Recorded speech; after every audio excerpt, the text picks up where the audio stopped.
बिस्मिल्लाहिर्रहमानिर्रहीम। अस्सलाम वालेकुम नादरीन, आप यूट्यूब चैनल देख रहे हैं। मैं इमरान खान हूँ। नादरीन, वही हुआ जिसका डर था। दो बहुत बड़ी खबरें हैं, एक गिलगित बल्तिस्तान से है और एक आज़ाद कश्मीर से है। रावलाकोट लहूलुहान हो गया है। पाकिस्तान की एस्टेब्लिशमेंट ने जो खेल खेला उसका नतीजा निकला है और इंतहाई अफसोसनाक इत्तलात आ रही हैं रावलाकोट से। यहाँ पे सिक्योरिटी फोर्सेस के लोग जो हैं वो भी शहीद हुए हैं, आम शहरी बहुत बड़ी तादाद में शहीद हुए हैं और रात गए वहाँ पे कार्रवाई डाली गई जिसके नतीजे में ये सारा इंसिडेंट हुआ है। ये सारी तफसीलात भी मैं आपके सामने रखूँगा। दूसरा, गिलगित बल्तिस्तान के इलेक्शन के रिज़ल्ट्स भी अब हमारे सामने मौजूद हैं। एक तो ये कि जब रिज़ल्ट आ रहे थे और बड़ी तेज़ी से रिज़ल्ट आ रहे थे तो 10 बजे के आसपास रात के वक्त तब तक ये इतलात थी, 7, 8, 9, 10 बजे तक ये इतलात आ रही थी कि पाकिस्तान तहरीक इंसाफ और MWM के उम्मीदवार आगे चल रहे हैं, वो जीत रहे हैं और उनकी वाज़ेह अक्सरियत दिखाई दे रही थी। लेकिन उसके बाद नताइज रोक दिए गए। नताइज रोकना एक मरतबा फिर इस बात का सबूत है कि पाकिस्तान की मिलिट्री एस्टेब्लिशमेंट सारा कुछ करने के बावजूद अवाम को कायल करने में कामयाब नहीं हो सकी। और गिलगित बल्तिस्तान के लोगों ने ना सिर्फ अपनी मजबूरियों को एक साइड पे रखा, क्योंकि देखिए उनकी मजबूरी होती है कि उन्होंने वफाक में हुकूमत में मौजूद जमातों को वोट डालना होता है। वो पीपल्स पार्टी और PMLN को वोट डालेंगे तो उन्हें फ़ंड मिलेंगे, उनका इलाका चलेगा, उनके कारोबारी ज़िंदगी, उनके मामला चलेंगे। और अगर वो अपोजिशन को वोट डाल देंगे तो उन्हें कोई फ़ायदा उससे नहीं मिलेगा। और ये उनको दिखाई भी दे रहा है कि जब तक पाकिस्तान में ये सेटअप है या मिलिट्री एस्टेब्लिशमेंट इस रविश पे कायम है तब तक वो पाकिस्तान तहरीक इंसाफ को आने भी नहीं देंगे। इसके बावजूद गिलगित बल्तिस्तान के लोगों ने हैरान कर दिया। जितने बड़े पैमाने पर वो निकले, उन्होंने निकल कर वोट डाला। इसकी तवक्को ना पीपल्स पार्टी को थी ना PMLN को थी। तो टर्न आउट ज़्यादा होने का फ़ायदा पाकिस्तान तहरीक इंसाफ को होना था, वो हुआ। ख़वातीन ने हैरान किया, बड़ी तादाद में ख़वातीन ने निकल कर जो वोट डाला वो पाकिस्तान तहरीक इंसाफ को उसका फ़ायदा हुआ। और जैसे एक खामोश वोटर थे जो बता नहीं रहे थे कि वो यहाँ वोट करेंगे या वहाँ वोट करेंगे, उन्होंने काफ़ी चीज़ें तब्दील कर दी। सारा दिन गहमा गहमी जो है वो हम पाकिस्तान तहरीक इंसाफ के कैंप्स में देखते रहे और हु का आलम था PMLN के कैंप्स में। ख़ास तौर पे पीपल्स पार्टी के लोग तो फिर भी दिखाई दे जाते थे और वो पता चलता था कि पीपल्स पार्टी की गहमा गहमी हो रही है, उनकी पॉलिटिकल एक्टिविटी चल रही है। लेकिन PMLN के कैंप्स में नवाज शरीफ के जाने के बावजूद, यानी नून लीग ने अपना सबसे तगड़ा मोहरा मैदान में उतारा था, तो अमली तौर पे तो वो अब पाकिस्तान मुस्लिम लीग नून जो है वो आसिम मुनीर साहब की पार्टी है। नवाज शरीफ साहब तो बराए नाम ही अब उसके सरबराह रह गए हैं, अब उनकी तो हैसियत कोई नहीं है। लेकिन नवाज शरीफ को मैदान में उतारने के बावजूद कोई कामयाबी नहीं हुई और नवाज शरीफ साहब ने जो कुछ किया उसके बाद एस्टेब्लिशमेंट की जानिब से जो सख्त पैगाम आया मियाँ नवाज शरीफ साहब के लिए, और वो सख्त पैगाम मौसूल करने के बाद मियाँ साहब को वहाँ से निकाला गया और उनके प्रोग्राम कैंसिल किए गए। फिर मियाँ साहब को पाकिस्तान से बाहर भिजवा दिया गया और मियाँ साहब के प्रोग्राम कैंसिल होने के बावजूद और मियाँ साहब के वहाँ जाने के बावजूद, बहुत सारे वादे और दावे करने के बावजूद, गिले शिकवे करने के बावजूद, रोना धोना करने के बावजूद गिलगित बल्तिस्तान के लोगों ने मुस्लिम लीग नून को रिजेक्ट किया है और मुस्लिम लीग नून तो दूसरे नंबर पे भी नहीं आई। जबकि पाकिस्तान पीपल्स पार्टी को कुछ ना कुछ करके जितवाने की कोशिश की जा रही है। पीपल्स पार्टी ने इस मरतबा एक नया काम किया, वो ये कि रोला भी डालो और इलेक्शन में सीटें भी लो। यानी वो रोला भी डालते थे कि ये गलत हो रहा है, वो गलत हो रहा है, यहाँ धांधली हो रही है, वहाँ धांधली हो रही है, ये ज्यादती हो रही है, वो ज्यादती हो रही है। रोला भी डालते थे ताकि वो विक्टिम अपने आप को साबित करे। पुराना तरीका वारदात है इनका। इसी तरह ये भुट्टो के नाम के ऊपर वोट लेते हैं जरदारी सारे मिलके। तो पीपल्स पार्टी जो है वो रोना धोना भी करती रही और साथ में उन्होंने फार्म 47 वाली कार्रवाई भी डाली। जबकि PTI के जो उम्मीदवार जीत रहे थे, खासतौर पे जो खालिद खुर्शीद की वालदा है, वो बड़ी वाज़ेह अक्सरियत से वो आगे चल रही थी और वो इलेक्शन जीत रही थी। लेकिन फिर उनको हरवा दिया गया इलेक्शन। और खालिद खुर्शीद की वालदा को हराना बहुत ज़रूरी था एस्टेब्लिशमेंट के लिए, क्योंकि इसमें एक पैगाम था। जैसे उस्मान डार की वालदा को हराया गया, जैसे यास्मीन राशिद साहिबा को हराया गया, जैसे परवेज़ इलाही की अहलिया को इलेक्शन हरवाया गया, ईमान ताहिर सादिक जो हैं उनको भी ऐसे ही इलेक्शन हराया गया, और बहुत सारी खवातीन हैं जिनके साथ इलेक्शन में बड़ी ज़्यादती की गई है। रावलपिंडी से कुछ खवातीन खड़ी हुई, कुछ पंजाब से खड़ी हुई, तो इनको ज़बरदस्ती इलेक्शन हरवाया गया था। ऐसे ही खालिद खुर्शीद की वालदा को भी इलेक्शन हरवाया गया। पाकिस्तान तहरीक इंसाफ ने, इमरान खान साहब ने जेल में रहते हुए भी वो कामयाबी हासिल की है कि एस्टेब्लिशमेंट के पसीने छुड़वा दिए। वो कि उन्होंने अपना टारगेट बंद कमरों में हासिल कर लेना होता है। मैदान में पाकिस्तान की एस्टेब्लिशमेंट को एक मरतबा फिर शिकस्त हुई है और पाकिस्तान के अवाम ने, गिलगित बल्तिस्तान के गयूर लोगों ने, इसके बावजूद कि उनका सिलसिला चलता ही नहीं है जब तक वो वफाक के साथ शामिल ना हो, इसके बावजूद उन्होंने ये कुर्बानी दी है और उनकी ये सोच है कि हमने वोट एस्टेब्लिशमेंट की मर्ज़ी के ख़िलाफ़ देना है। तो ये बहुत बड़ी बात है। और अगर यहाँ पे 2 नंबरी ना की जाती तो पाकिस्तान तहरीक इंसाफ सबसे बड़ी जमात हो सकती थी इन इंतखाबात के नतीजे में। अच्छा, इसमें अब पाकिस्तान तहरीक इंसाफ के लोगों ने मुतालबा किया बैरिस्टर गौर से कि आप आएँ और विक्ट्री स्पीच दें, लेकिन बैरिस्टर गौर ने ऐसा नहीं किया। सलमान अकरम राजा साहब ने ये अनाउंस कर दिया था कि हमें भारी अक्सरियत मिल रही है और तमाम लोगों को मैं मुबारकबाद देता हूँ, लेकिन विक्ट्री स्पीच पाकिस्तान तहरीक इंसाफ ने नहीं की। और अभी तक जब मैं ये वीलॉग रिकॉर्ड कर रहा हूँ तो नताइज तब्दील करने का सिलसिला जारी है और मुझे ऐसा लगता है कि जब मुकम्मल रिजल्ट आएंगे तो सूरत हाल बदल गई होगी। पाकिस्तान पीपल्स पार्टी ने सादा अक्सरियत मांगी है कि हमें दी जाए और शायद उन्हें दे भी दी जाए, क्योंकि 3 चीज़ें उनसे दरकार है पाकिस्तान पीपल्स पार्टी से। नंबर 1, पाकिस्तान पीपल्स पार्टी से 28वीं तरमीम में मदद चाहिए पाकिस्तान की इस्टेब्लिशमेंट को। नंबर 2, ये बजट जो अभी आ रहा है इसमें मदद चाहिए, इसमें दिफाई बजट और बाकी चीज़ों में बहुत इजाफा भी करना है। और नंबर 3, कश्मीर के मामले के ऊपर जो इस वक्त बहुत बड़ा ब्लंडर इस्टेब्लिशमेंट से हो गया है, उसमें पाकिस्तान पीपल्स पार्टी की अनकंडीशनल सपोर्ट चाहिए होगी। नून लीग का तो बट्टा ही बैठ गया, बिल्कुल ही बेड़ा गर्क हो गया। नवाज शरीफ साहब के आने के बावजूद नून लीग को कुछ फ़ायदा नहीं हुआ। मीडिया नॉर्मली ट्रांसमिशंस किया करता था GB के इलेक्शंस के ऊपर, कश्मीर के इलेक्शंस के ऊपर, लेकिन वो भी चीज़ें हमें दिखाई नहीं दी। यानी मीडिया को भी दीवार के साथ लगाया गया, उनको इजाज़त नहीं थी कि आप खुलकर चीज़ों को रिपोर्ट करें या चीज़ों के बारे में बताएं। भारत कैदी नंबर 804 जिसकी मुलाकातें भी बंद हैं, जिसकी एक आंख भी हुकूमती ज़राए के मुताबिक ज़ाया कर दी गई है, जिसके साथ जुल्म और जबर का एक सिलसिला जारी है, उस कैदी नंबर 804 ने जेल की सुलाखों के पीछे से बैठ कर एक मरतबा फिर पाकिस्तान के निज़ाम को, एस्टेब्लिशमेंट को शिकस्त दी है। लेकिन आपको पता है कि वो हार जाते हैं, लेकिन हार नहीं मानते। वो हार जाते हैं, बार बार हारते हैं, अवाम उन्हें बार बार शिकस्त देते हैं, लेकिन इसके बावजूद वो धांधली करके, बेईमानी करके, फ्रॉड करके किसी ना किसी तरह अपनी बका के लिए कोशिश करते रहते हैं। PTI ने तो आज जश्न भी बहुत मनाया और PMLN और पीपल्स पार्टी की शक्लें देखने वाली थी। आज से चंद दिन पहले जिस तरह ये एक दूसरे को गालियां दे रहे थे, एक दूसरे को बुरा भला कह रहे थे, वो कह रहा था तू करप्ट है, वो कह रहा था तू करप्ट है, वो कह रहा था लाहौर बर्बाद हो गया, वो कह रहा था कराची बर्बाद हो गया, वो कह रहा था तुम लोगों ने ये खाया वो किया, तुमने बेनजीर इनकम सपोर्ट प्रोग्राम में करप्शन की, वो कह रहा था तुमने बिजली के कारखानों में करप्शन की, वो कह रहा था तुम्हारी हुकूमत जाली है, वो कह रहा था तुम फॉर्म 47 के ऊपर आए हो। एक दूसरे को बुरा भला कह रहे थे, लेकिन जैसे ही पोलिंग का वक्त खत्म हुआ तो ये सारे इकट्ठे होकर बैठ गए और इनकी शक्लों के ऊपर 12 बजे हुए थे। तस्वीर आप देखें, यानी इनकी शक्लें बता रही हैं कि इनके साथ क्या हुआ। उधर पाकिस्तान तहरीक इंसाफ के आप देखें प्रोग्राम, वो जश्न मना रहे हैं उसके बाद कि हमने इलेक्शन जीत लिया, अब रिजल्ट ये जो भी करें। अब देखना यह है कि गिलगित बल्तिस्तान के लोग और पाकिस्तान तहरीक इंसाफ की क़यादत इसके ऊपर किस तरह का रद्द-ए-अमल देती है। जिस तरह एक मरतबा फिर उनका इलेक्शन, चलो पूरा चोरी नहीं हुआ तो बहुत बड़े पैमाने पे उनका इलेक्शन चोरी हो गया है, देखते हैं वो इसके ऊपर किस किस्म का रद्द-ए-अमल देते हैं। नाज़रीन, अब चलते हैं आज़ाद कश्मीर की सूरत हाल पे, जो इंतहाई अफसोसनाक है और बहुत ही तशवीशनाक खबरें जो हैं वो आज़ाद कश्मीर से आ रही हैं। रावलाकोट ये एक ऐसा इलाका है जहाँ से बड़ी सख्त मुज़ामत होती है हमेशा, और यहाँ के लोग बड़े सख्त जान हैं, बड़े मजबूत लोग हैं और बड़े बहादुर लोग हैं। इनके बहुत सारे लोगों ने बड़ी बड़ी कुर्बानियाँ भी दी हैं पाकिस्तान के लिए और कश्मीर के लिए। अब ये रावलाकोट के अंदर पहला इंसिडेंट होता है जहाँ पे उमर नज़ीर कश्मीरी को गोली मारी जाती है, उनको ज़ख्मी किया जाता है गोलियाँ मार के, और उनके एक साथी शाहजेब को कत्ल कर दिया जाता है और उनकी शहादत के साथ कुछ और लोग ज़ख्मी हो जाते हैं। फिर नमाज जनाजा का एक मामला खड़ा होता है, लोग CMH के बाहर एहतजाज कर रहे हैं और अचानक से चारों तरफ से सिक्योरिटी फोर्सेस ने घेरना शुरू कर दिया और उसके बाद लाइटें बंद कर दी गई। जिस तरह 26 नवंबर को लाइटें बंद हो गई थी D चौक में, इसी तरह लाइटें बंद कर दी गई और फिर फायरिंग का सिलसिला शुरू होता है। अभी बहुत सारे ऐसे मनाजिर आ रहे हैं जो बड़े हौलनाक हैं, और इतने हौलनाक मनाजिर हैं और ऐसी ऑडियोज़ हैं और इस तरह की वीडियोज़ आ रही हैं कि मैं आपको दिखा भी नहीं सकता। यानी मैं खुद वो देख रहा था तो मैं नहीं देख पा रहा था कि इस किस्म की बर्बरियत क्या आज़ाद कश्मीर में हो सकती है। हम मकबूजा कश्मीर में कभी ऐसी चीज़ों की तवक्को नहीं कर रहे थे जो आज़ाद कश्मीर में हो गया है।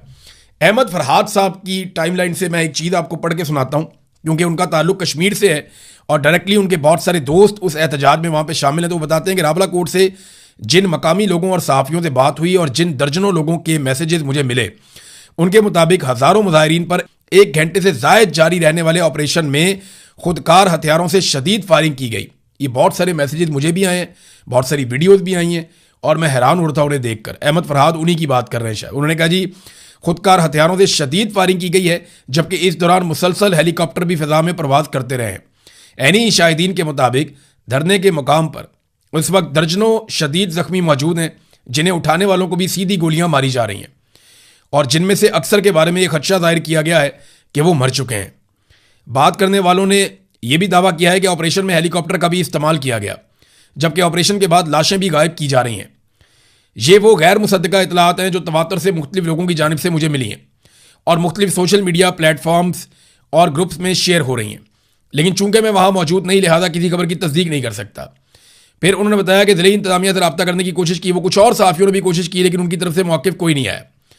और ये इतलात इतनी बड़ी तादाद में और शिद्दत से मुझ तक पहुँची हैं कि अगर इनकी तस्दीक नहीं की जा सकती तो इनसे मुकम्मल तौर पर इनको नज़रअंदाज भी नहीं किया जा सकता। ये ऐसे ही हो रहा है।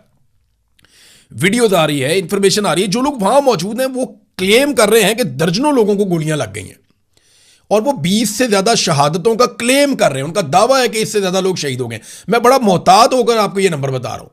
वो कह रहे हैं जी बहुत सारे लोगों को गोलियां लगी। खबर एक आ गई थी मीडिया में, पहले 7 लोग शहीद हो गए, लेकिन उसके बाद एकदम खबर आना बंद हो गई। मीडिया को मना कर दिया गया कि आपका कोई ब्लैकआउट है, मुकम्मल तौर पर आप वहाँ पर नहीं दिखा सकते कि आज़ाद कश्मीर में क्या हो रहा है। और इतना खौफनाक, यानी वो कहते हैं मेरा दिल और दिमाग इन इतलात की तस्दीक करने से कासिर है, लेकिन जिस तरह से ये इतलात पहुंच रही हैं वो इंतहाई परेशान कुन और तकलीफ दें हैं। मुतअद्दिद ज़राए के मुताबिक इस मुबैना खूनी ऑपरेशन के बाद इस वक्त शहर का इलाका मुकम्मल तौर पर सिक्योरिटी फोर्सेज के कंट्रोल में है। देखिए, कर्फ्यू जैसी एक सूरत हाल वहाँ पर आज़ाद कश्मीर में मौजूद है। पहले पाकिस्तान के मीडिया पर ये खबरें चलवाई गई और ये बाकायदा डिस्कशन हुई और ये फैसला किया गया कि कर्फ्यू लगा दिया जाए आज़ाद कश्मीर के रावलाकोट के इलाके में। लेकिन जब तनकीद हुई, मैंने शोर मचाया, बाकी लोगों ने शोर मचाया कि यार ये तो इंडिया लगाता है मकबूजा कश्मीर में कर्फ्यू, आप पाकिस्तान में कर्फ्यू लगाने लगे आज़ाद कश्मीर में। तो फौरी तौर पे जो कर्फ्यू वाली खबर है वो वापस ले ली गई। लेकिन अमली तौर पे वहाँ पे एक तरह से कर्फ्यू है, हर तरफ सिक्योरिटी फोर्सेज मौजूद है, बड़ी खौफनाक फायरिंग हुई है, लोगों को मुंतशिर किया गया है, बड़ी ज़बरदस्त शेलिंग हुई है और ये सारे मनाजिर रिपोर्ट हुए हैं। कश्मीरी सहाफ़ी हैं काशिफ मीर साहब, वो जो है उन्होंने रिपोर्ट किया कि रावलाकोट शहर पर सिक्योरिटी फोर्सेज का मुकम्मल कंट्रोल। रात के वक्त ग्रैंड ऑपरेशन में 20 से ज़ायद नई अमवात की गैर मुसद्दका इतलात उनके पास भी हैं। और वो ये कहते हैं कि CMH के सामने जारी अवामी धरने के मुकाम पर रात गए सिक्योरिटी फोर्सेज की जानिब से बड़े पैमाने पर ऑपरेशन किया गया और ख्वाजा काशिफ मीर से कुछ ऐनी शाहिदीन ने गुफ्तगू की और उन्होंने बताया सिक्योरिटी फोर्सेज के ऑपरेशन के बाद शहर के तमाम अहम मकामात पर सिक्योरिटी फोर्सेज ने कंट्रोल हासिल कर लिया है। बहुत सारी नई अमवात हुई हैं और दर्जनों जख्मियों की इतलात सामने आ रही हैं। ताहम सरकारी सतह पर इन दावों की तस्दीक अभी तक नहीं हो सकी है, यानी सरकार उसकी तस्दीक नहीं कर रही, जबकि सरकार ये कह रही है कि 4 सिक्योरिटी एहलकार जो हैं वो जाँ बहक हुए हैं। अच्छा, इन 4 सिक्योरिटी एहलकारों में से एक जो सिक्योरिटी एहलकार हैं वो एक सब इंस्पेक्टर हैं जिनका ताल्लुक आज़ाद कश्मीर के तत्ता पानी के इलाके से है और इनका नाम है सरदार अनायत। ये इनके कुछ रिश्तेदार जो हैं या बरतानिया में भी रहते हैं और ये बड़े ज़बरदस्त आदमी हैं, बड़े बाउसूल आदमी थे। इनके बारे में इनकी फैमिली के लोग ये बता रहे हैं, इनके दोस्त ये बता रहे हैं। उनका ये क्लेम है कि इंस्पेक्टर साहब ने, सब इंस्पेक्टर साहब ने अपने दोस्तों से और बाकी लोगों को, आसपास पुलिस वालों को, सबको पता था कि इन्होंने मुजाहिरीन पर गोली चलाने से इनकार किया था और उसके बाद ये शहीद हो गए। अब क्लेम इनके जो साथी हैं या करीबी लोग हैं उनकी जानिब से ये किया गया कि इनको मुजाहिरीन की जानिब से गोली नहीं मारी गई। तो क्या इनको सिक्योरिटी फोर्सेज की जानिब से गोली मारी गई है? यहाँ बरतानिया में एक जर्नलिस्ट हैं, कश्मीर से उनका ताल्लुक है, उन्होंने ये खबर भी दी है और उनका ये दावा है कि ये गोली जो है वो चलाई गई है सिक्योरिटी फोर्सेज की जानिब से और उनकी गोली से ये सब इंस्पेक्टर शहीद हुए हैं। अब ये मामला अजीबोगरीब किस्म का बन गया। हम तो कश्मीर पाकिस्तान की शारग है ये नारा लगाते थे, लेकिन शारग वाले नारे से हम दहशतगर्द तक कैसे पहुंच गए? ये बयानिया इंतहाई खतरनाक है। हम भारत में जिस तरह की खबरें हम पढ़ा करते थे मकबूजा कश्मीर को लेकर, उसी तरह की खबरें अगर हमें आज़ाद कश्मीर से मिलेंगी तो ये इंतहाई अफसोसनाक होगा। शौकत नवाज मीर साहब के घर पे छापा मारा गया और इंतहाई ज़्यादती की गई। उनकी बहन को पकड़ के घसीटा गया, उनके बहनोई को गायब कर दिया गया, उनके कुछ और मुलाजमीन हैं घर के, कोई रिश्तेदार हैं नवीद मीर, उनको भी अगवा कर दिया गया। प्रोफेसर वाजिद अजीज़, ये इनको भी वहाँ से अगवा कर लिया गया और शौकत नवाज मीर जो है वो नहीं मिले। उनकी बहन प्रोफेसर नाज़मीन हबीब मीर जो है उनकी बहन है, उनके साथ बदतमीजी की गई और उन्हें फर्श के ऊपर घसीटा गया। ये वाक़यात बहुत अफसोसनाक है। शौकत नवाज मीर साहब का एक नामालूम मकाम से पैगाम भी आया है, वो पैगाम मैं आपके सामने रखता हूँ कि वो क्या कह रहे हैं। बिस्मिल्लाहिर्रहमानिर्रहीम। मैं शौकत नवाज मीर, मेंबर जम्मू कश्मीर ज्वाइंट अवामी एक्शन कमेटी इस वक्त अपने तमाम ओवरसीज भाइयों से मुखातिब हूं और स्पेशली मेरी आज उनसे ये रिक्वेस्ट होगी, बल्कि मैं ये कहूंगा कि मेरी इसको आखिरी रिक्वेस्ट समझें, क्योंकि आपने पहले दिन से जम्मू कश्मीर ज्वाइंट अवामी एक्शन कमेटी में जिस तरीके से रियासत के लोगों को सपोर्ट किया, चाहे वो जानी था, माली था या सोशल मीडिया के ऊपर के एक महाज था, हम आपका जितना शुक्रिया अदा करें कम है। लेकिन आज का मेरा ये वीडियो बयान, वीडियो क्लिप आपसे स्पेशली ये इस्तदा करता है कि क्योंकि यहाँ पे रियासत जबर पे आ चुकी है, रियासत ने हमसे तमाम वसाइल हमसे छीन लिए हैं, रियासत ने रियासत के अंदर कत्लेआम जो है वो शुरू कर दिया, रावला कोट के अंदर हमारी कीमती जानें जो है जाया हो गई हैं। इसी तरीके से पूरी रियासत के अंदर से लोगों को घरों से, दुकानों से, राह चलते उठाया जा रहा है कि ये वो एक माहौल पैदा कर दिया गया कि आपको दुश्मन और अपने के अंदर आप फर्क करना बड़ा मुश्किल हो गया। लिहाजा मेरी तमाम ओवरसीज भाइयों से अपील है कि रियासत के जिस जगह से आपका तल्लक है, आप लोगों की जिम्मेदारी बनती है, ये कौमी फरीजा आप पे बन चुका है कि रियासत के लोग इस वक्त मजबूरी में है, परेशानी में है और वो बेबस हो चुके हैं। आप लोगों की जिम्मेदारी बनती है कि अपने मेरे इस मैसेज को सुनते हुए अपने अपने घरों के अंदर कॉल्स के जरिए उनसे राब्ता करें और उनको ये कहें कि 9 जून को मुकम्मल रियासत को लॉकडाउन करते हुए बाहर निकलें। और खास तौर पे अगर किसी इलाके के अंदर एडवांस वर्किंग स्टार्ट होगी, एडवांस लॉन्ग मार्च स्टार्ट हो गया, तो आप लोगों की जिम्मेदारी बनती है कि उन लोगों को ये कहें कि वो अपने कोर मेंबरान, अपने जिम्मेदारान से राब्ता करते हुए जो डेट उन्होंने फाइनल किया, अगर वो 9 जून से पहले की उन्होंने फाइनल किया तो वो उनको फॉलो करते हुए बाहर निकलें। क्योंकि अगर आज हम बाहर ना निकले तो हमें मार दिया जाएगा, खत्म कर दिया जाएगा, इस रियासत को खत्म कर दिया जाएगा, इस रियासत की शनाख्त को खत्म कर दिया जाएगा। बहैसियत कश्मीरी मेरी और आपकी जिम्मेदारी बनती है कि अपनी रियासत की खुशहाली को बहाल रखते हुए, रियासत की सालमियत को बहाल रखने के लिए हमें जुड़े रहना पड़ेगा। और मेरे इस मैसेज को आपकी जिम्मेदारी बनती है कि पूरी रियासत के अंदर बाहर से बैठ के आप लोग अपने घरों में कॉल्स करके तमाम लोगों की बात बताएं, नौजवानों को, बुजुर्गों को, कि जम्मू कश्मीर ज्वाइंट अवामी एक्शन कमेटी के हर मैसेज को फॉलो किया जाए। ये शौकत नवाज मीर साहब की आपने बात की, उन्होंने एक जुमला बोला कि रियासत की शनाख्त। अब देखिए, पाकिस्तान में एक नया मुतालबा शुरू हो गया है और ये मुतालबा वो लोग कर रहे हैं जो PMLN या मिलिट्री एस्टेब्लिशमेंट के करीब है। तो इसका मतलब ये है कि इसके ऊपर भी डिस्कशन हो रही है कहीं पे। मुतालबा ये किया जा रहा है कि आज़ाद कश्मीर को पाकिस्तान का हिस्सा करार दे दिया जाए। देखिए, मेरे ख्याल में ये अक़वाम मुत्तहिदा में और आलमी सतह पर अपने केस को तबाह करने की एक साजिश हो सकता है। आप ये कैसे कर सकते हैं? मकबूजा कश्मीर वाला आपका मुकदमा ही खत्म हो जाएगा अगर आपने आज़ाद कश्मीर को पाकिस्तान का हिस्सा डिक्लेयर कर दिया। आप तो ये कहते हैं कि कश्मीर का फैसला कश्मीरी करेंगे और इस्तिस्वाब राय के जरिए होगा, अक़वाम मुत्तहिदा की करारदाद के मुताबिक होगा। अगर आप ये कर देते हैं तो नरेंद्र मोदी की तो जीत हो जाएगी, भारत तो जीत जाएगा अपने मौक़िफ़ में कि जनाब हमारे पास जो कश्मीर है वो हमारे पास है, जो आपके पास है वो आपके पास है। और जनरल बाजवा दर्जनों सहाफ़ियों को ये ख्वाहिश का इजहार कर चुके हैं कि भूल जाओ कश्मीर को, अब जो हमारे पास है वो हमारे पास है, जो उनके पास है वो उनके पास है। जनरल बाजवा गोलमोल करके ये बात कई मरतबा कह चुके हैं और उसके बाद से अब तक हम देख रहे हैं कि वही पॉलिसी चल रही है। तो ये जो ख्वाहिश का इजहार किया जा रहा है, मेरे ख्याल में ये पागलपन है। ये कश्मीरियों की जो 70-80 साल की जिद्दोजहद है उसको तबाह करने की कोशिश है। ये कश्मीरियों का एक प्रॉब्लम आपको समझ नहीं आ रहा, वो हार नहीं मानते, वो लड़ते रहते हैं। इंडिया ने 10 लाख फौज दाखिल की हुई है मकबूजा कश्मीर में, वहाँ पे वो आज तक हार नहीं माने, आज भी वो लड़ते रहते हैं, टक्कर मारते रहते हैं, लड़ाई करते रहते हैं। तो यहाँ पे आपने एक नया महाज खोल लिया है। एक महाज आपने बंगालियों के साथ खोला, फिर बरूचों के साथ खोला, फिर मुहाजिरों के साथ खोला, फिर पश्तूनों के साथ खोला, कबायलियों के साथ खोला। अब एक महाज आपने आज़ाद कश्मीर में आके खोल दिया और जो GB में आपने कर दिया वहाँ का नौजवान भी आपसे नाराज़ हो जाएगा। तो पाकिस्तान में एक के बाद एक महाज खोला जाता है। गुज़िश्ता चंद सालों में जो कत्लेआम हुए हैं उनमें 9 मई 2023 को एक कत्लेआम हुआ पाकिस्तानियों का, एक कत्लेआम हुआ 2024 में 26 नवंबर को पाकिस्तानियों का, एक कत्लेआम आज़ाद कश्मीर में इससे पहले हो चुका है, एक कत्लेआम तहरीके लब्बैक के कारकुनों का बड़े पैमाने पर मुरीदके में हो गया था और अब एक कत्लेआम दोबारा से रावला कोट में हो गया है जिसमें कहा जा रहा है कि लाशें छुपाई जा रही हैं। मालूमात देखें हमें तब मिलेंगी जब ज्वाइंट अवामी एक्शन कमेटी कोई मौक़िफ़ देगी और बताएगी कि कितने लोग शहीद हुए और कितने लोग जख्मी हुए। जब मकामी सतह से इंफॉर्मेशन आएगी तो फिर हम कुछ कह पाएंगे। जो ओवरसीज पाकिस्तानी है कश्मीरी, वो बहुत गम और गुस्से में है, वो राब्ता कर रहे हैं लगातार और वो एक दूसरे के साथ जुड़े हुए हैं। मुझे ऐसा लगता है कि पूरी दुनिया में जहां जहां कश्मीरी मौजूद हैं वो बड़े ज़ोरदार तरीके से आवाज़ उठा भी रहे हैं और आगे उठाएंगे। तो पाकिस्तान की रियासत के लिए इससे बदनामी है, कोई फ़ायदा नहीं है, नेकनामी नहीं है। हम कश्मीर पे अपना केस कमज़ोर कर रहे हैं। और देखें ये 12 नशिस्तें जो हैं मुहाजिरीन की, ये मामला क्या है? ये नशिस्तें को बुरी बात तो नहीं है, ये तो आपने सिंबॉलिकली दिया हुआ था और बड़ी अच्छी बात थी।